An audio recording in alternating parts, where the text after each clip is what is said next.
I hate stories that fool the reader. You know what really burns me up? Why is it that in every movie, the hero is good-looking? If you're not good-looking, can't you be a hero? Why are almost all heroes in the movie better-looking than the villain? If you're handsome, you're good. If you're not, you're bad. Stan Lee had an uncanny ability to foresee the challenges that would face Marvel long before his passing.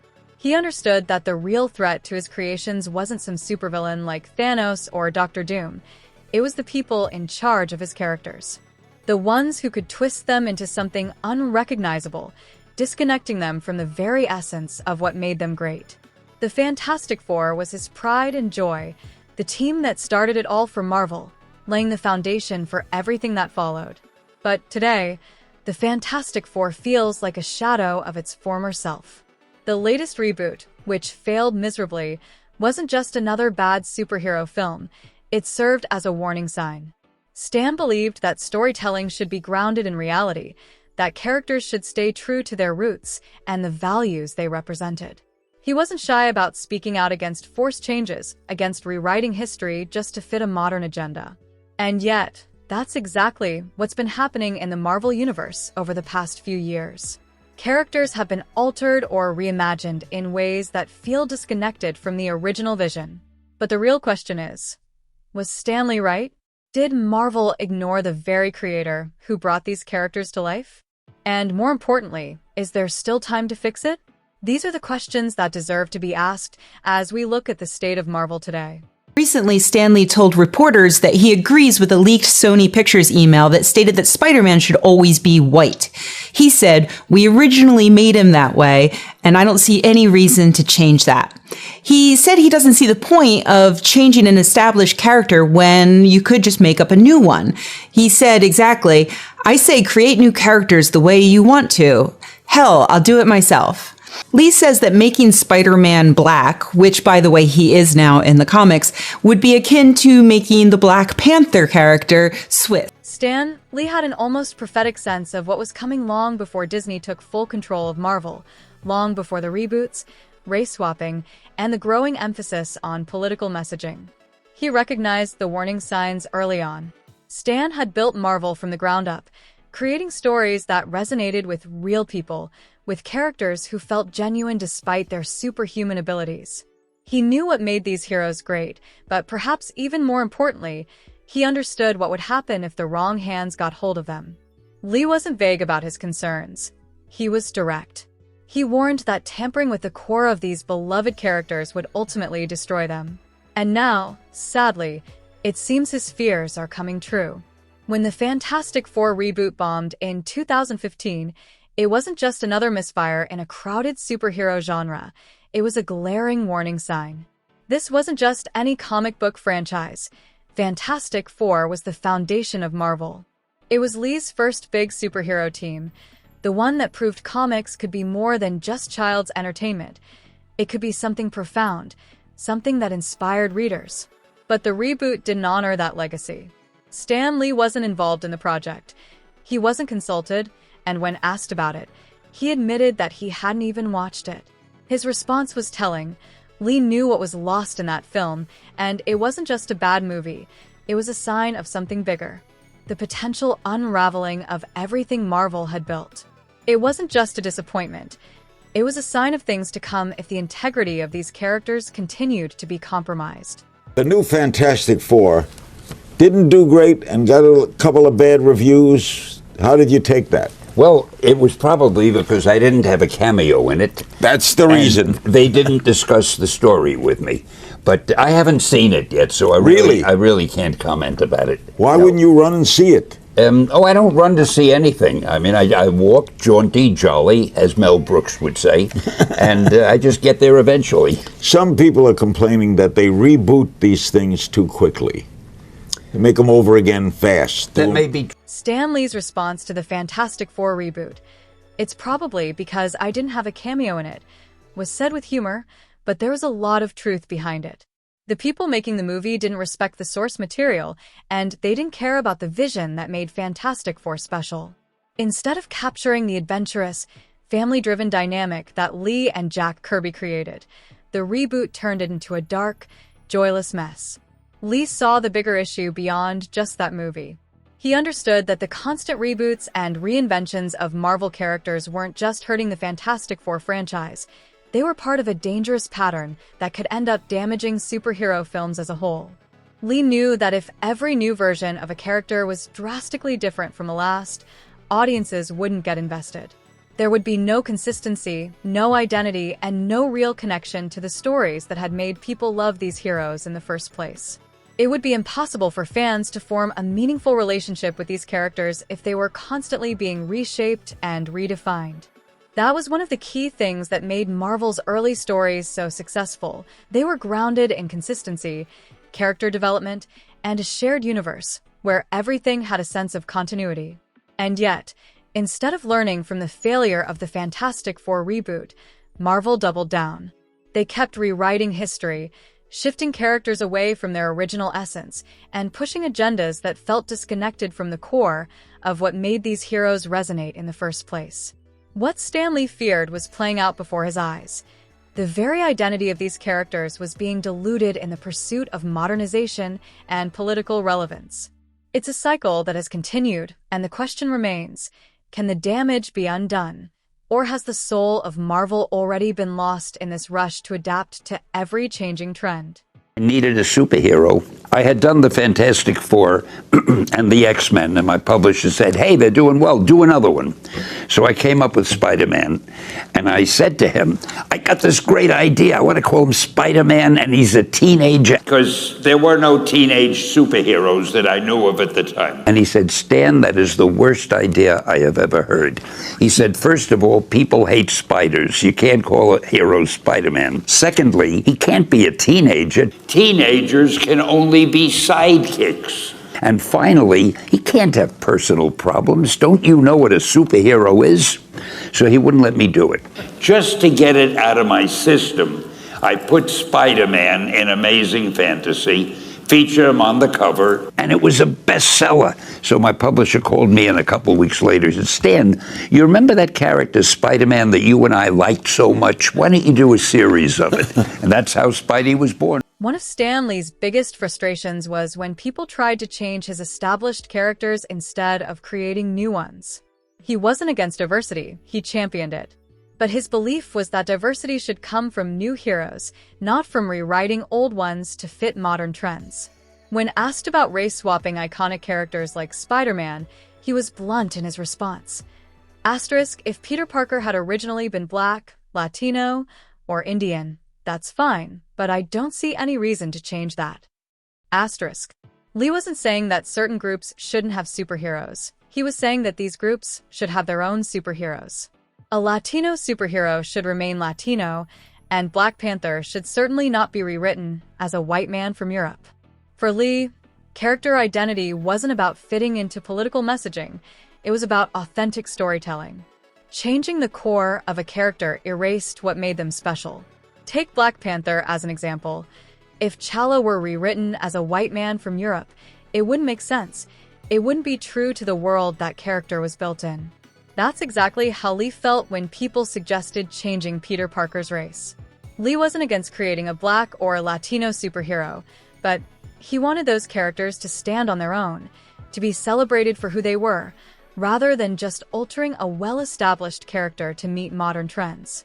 His frustration with changes to beloved characters wasn't limited to race swapping. It ran much deeper. One of the clearest examples of his strong opinions about keeping original stories intact came when he reacted to the death of Gwen Stacy in The Amazing Spider-Man #121, 122, 1973. For many fans, Gwen's death was a pivotal moment in Spider-Man's history, marking a shift where Peter Parker became a darker, more tragic figure. But Lee hated it. I hate it when people change the origins and various little institutions and sticks that I've given these characters and stories, Lee said. I hated it when Conway killed Gwen Stacy in Spider-Man. I hated it. Gwen wasn't just another supporting character. She was the person Peter was supposed to end up with.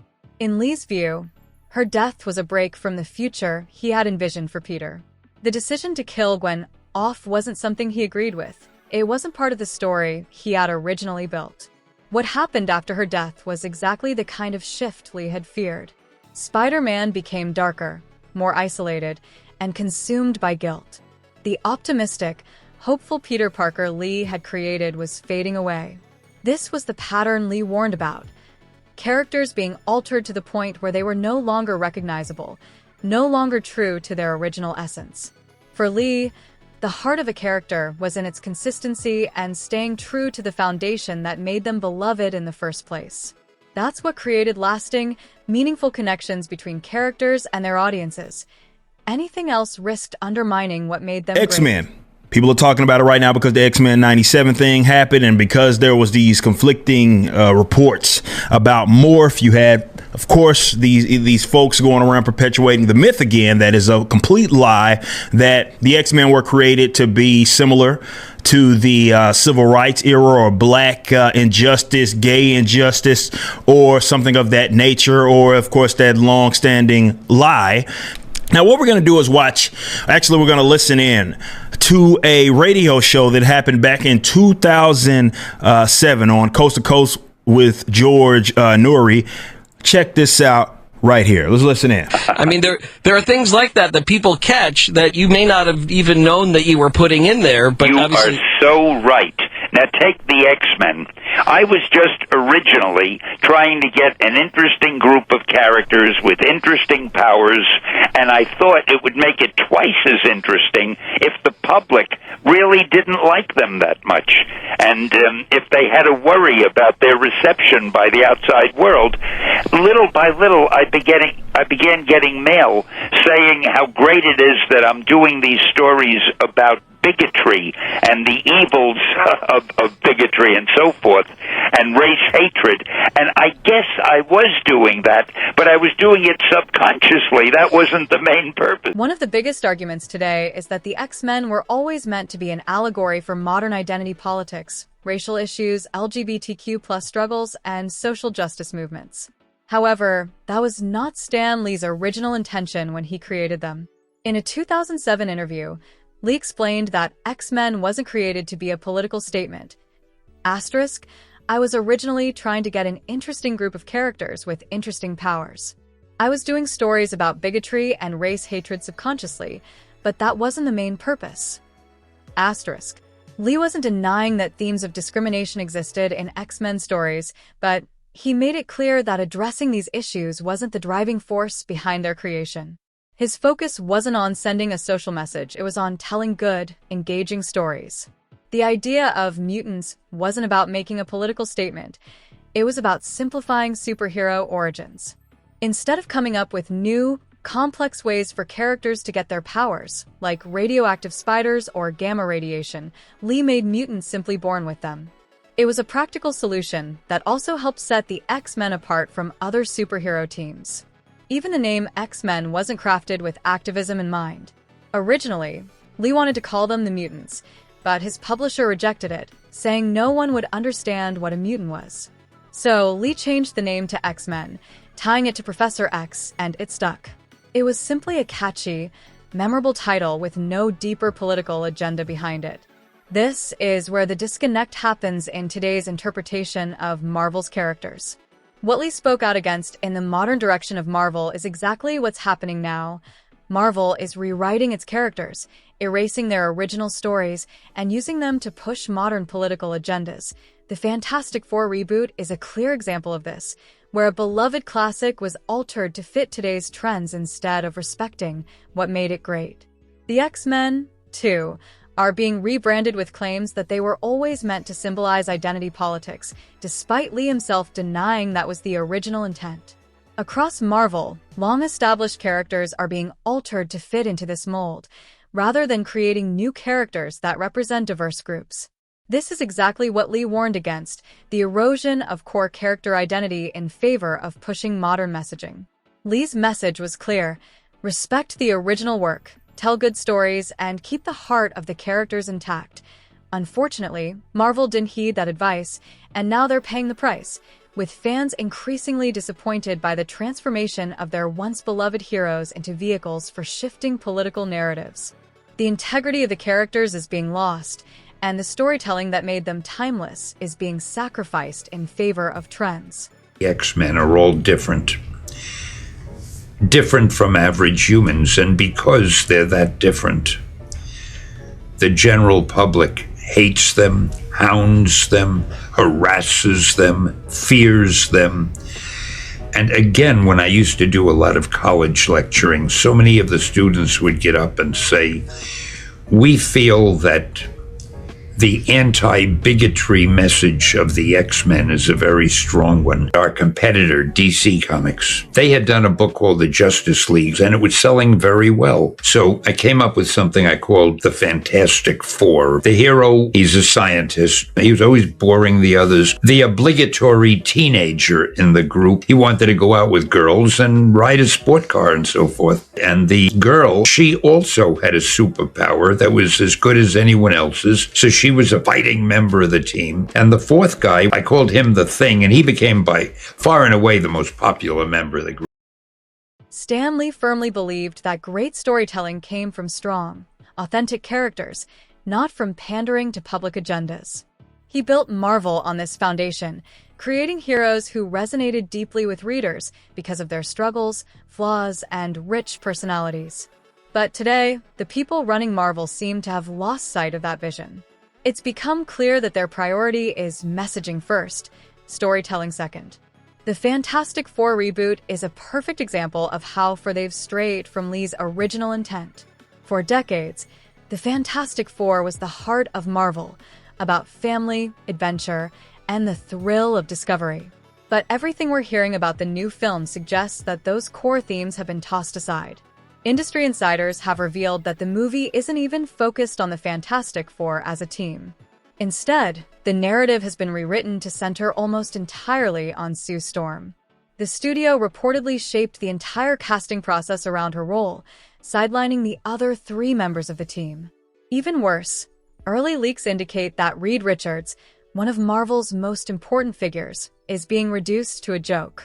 Instead of being portrayed as the brilliant, heroic leader he was always meant to be, he's now seen as weak and ineffective, with his title of Mr. Fantastic used mockingly rather than with admiration. This shift in storytelling isn't an accident. It's part of a larger trend Marvel has been following for years, deconstructing its classic heroes instead of celebrating them. The reasoning behind it is clear. The studio seems more focused on fitting characters into modern ideological molds than respecting the legacy and integrity of the stories that made them iconic. And this approach has already led to some high-profile departures.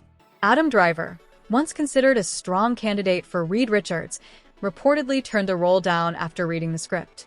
Other actors, including Margot Robbie, Emma Stone, and Matt Smith, all walked away from the project as well. It's not hard to see why. If a film is designed to tear down its own protagonist in favor of a rewritten narrative, why would any actor want to be part of that? Even John Watts, the original director attached to the film, stepped away. Rumors around his departure suggest he didn't want to be part of a project that was warping the source material beyond recognition. Now, the film is being directed by Matt Shakman, who helmed WandaVision, a series that itself faced criticism for sidelining its male lead in favor of a female-driven narrative. Given Shakman's history, it's no surprise that the Fantastic Four movie seems to be heading in the same direction. But this isn't just a problem with one film. It's part of a broader trend that has been dragging down the entire Marvel Cinematic Universe. Marvel's recent failures aren't because audiences are tired of superhero movies. It's because they no longer recognize the characters they once loved. Captain America: Brave New World is another example. For years, Captain America was one of Marvel's most respected and beloved characters, embodying honor, sacrifice, and resilience. But Marvel's current approach to storytelling has stripped away those core values in favor of pushing a new agenda. When Anthony Mackie, who now plays Captain America, was asked what the character represents, he made a statement that sparked immediate backlash. He said that he didn't believe Captain America should represent America at all, despite the character's entire identity being built around that very concept. That comment not only caused outrage, but also highlighted how far Marvel has drifted from the legacy that Stan Lee and Jack Kirby built. The film itself has suffered because of this disconnect. Reviews have been brutal, with critics calling it a confused mess, weighed down by incoherent writing and forced political messaging. Even mainstream outlets, which usually praise Marvel's direction, have admitted that this movie is one of the weakest in the franchise. The result? Another box office failure. Fans aren't excited about these changes, and it shows. What once made Marvel great, the compelling, heroic stories and characters that people could connect with, has been lost in favor of hollow messaging. Stan Lee's vision was clear: create authentic characters and tell good stories. But Marvel, it seems, has forgotten that core lesson. And now they're paying the price. While I was working for Marvel, the first 20 years or so, I was just doing regular comics. Then, after a while, I really wanted to quit because I felt, while Martin Goodman was a great guy and a good publisher, I didn't like really what he wanted me to do. He felt comics were just for young kids or stupid adults. And he used to say to me, remember, Stan, don't use words of more than 2 syllables. Don't have too much dialogue. Get a lot of action. Don't worry about characterization. And that was fine. I was doing it, and the books were doing well, and I had a steady job, but it wasn't satisfying. Because I really think of myself as a reasonably good writer. I like to write. So I really wanted to quit and try something else. And I remember Joan said to me, you know, Stan, if you want to quit, before you do, why don't you do one book the way you would like to do it? The worst that happens is Martin will fire you, and so what? You want to quit anyway.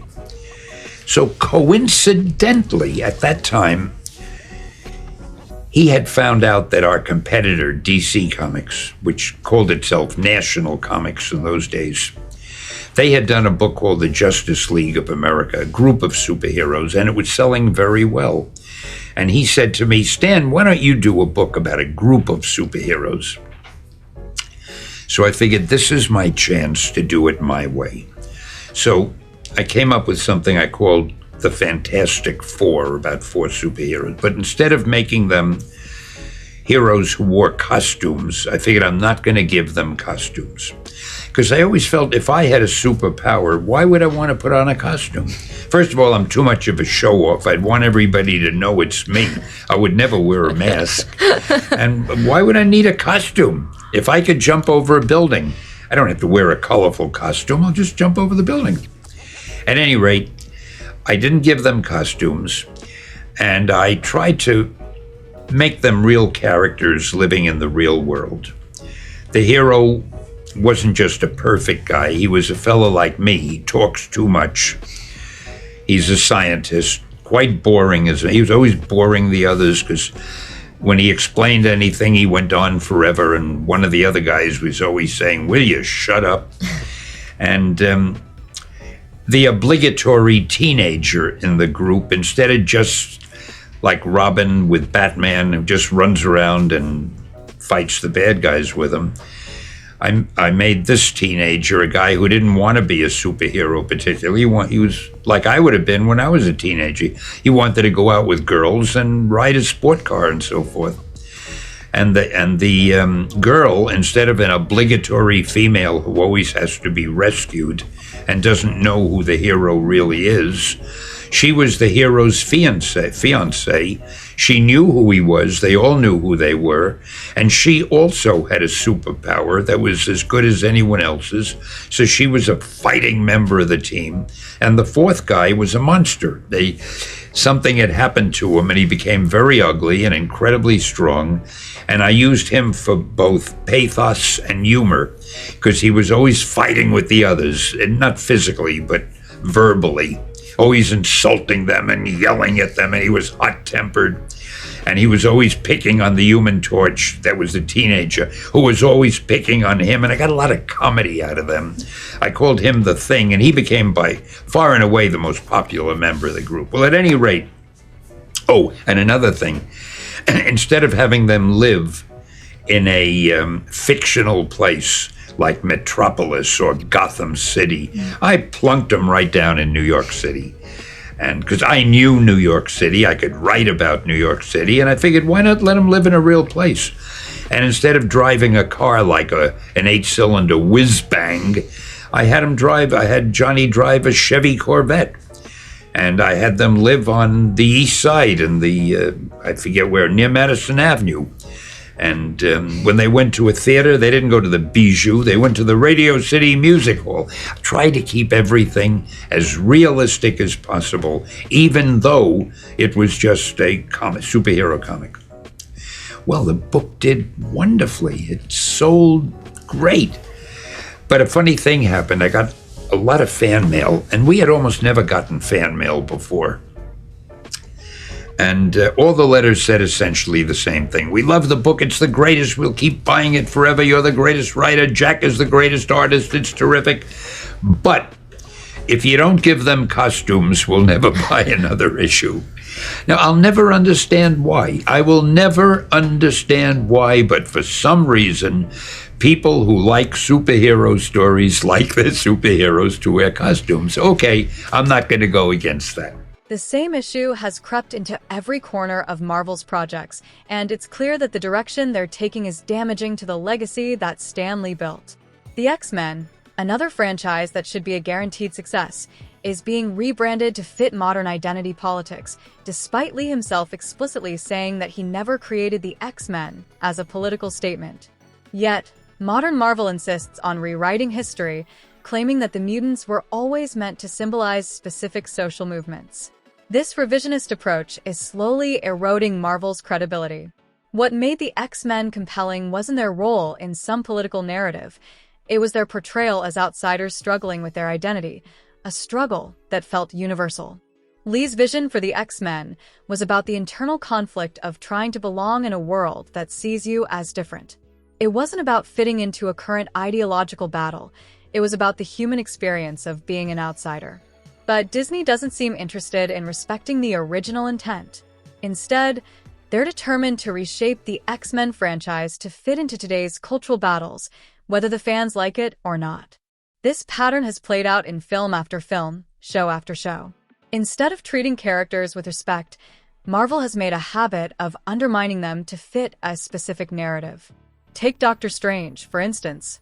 When Doctor Strange was supposed to appear in WandaVision, the studio made the decision to cut him out entirely, simply because he was a white male. Later, when Doctor Strange in the Multiverse of Madness was released, it was rewritten to downplay Strange's role and shift the focus onto Wanda. And now, with the Fantastic Four, the same thing is happening.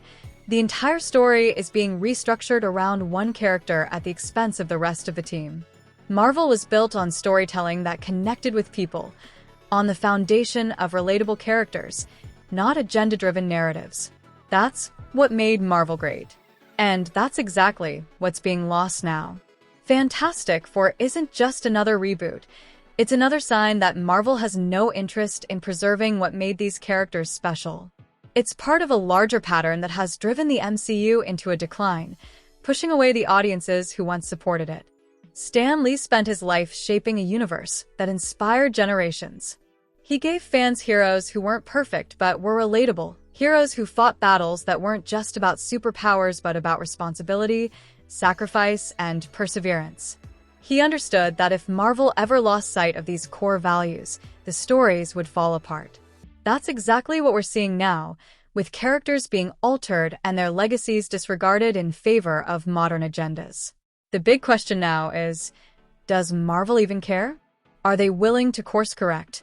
Or are they committed to pushing a vision that continues to alienate their audience?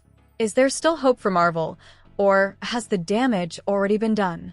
I'd love to hear your thoughts in the comments. If you enjoyed this video, don't forget to like, share, and subscribe for more.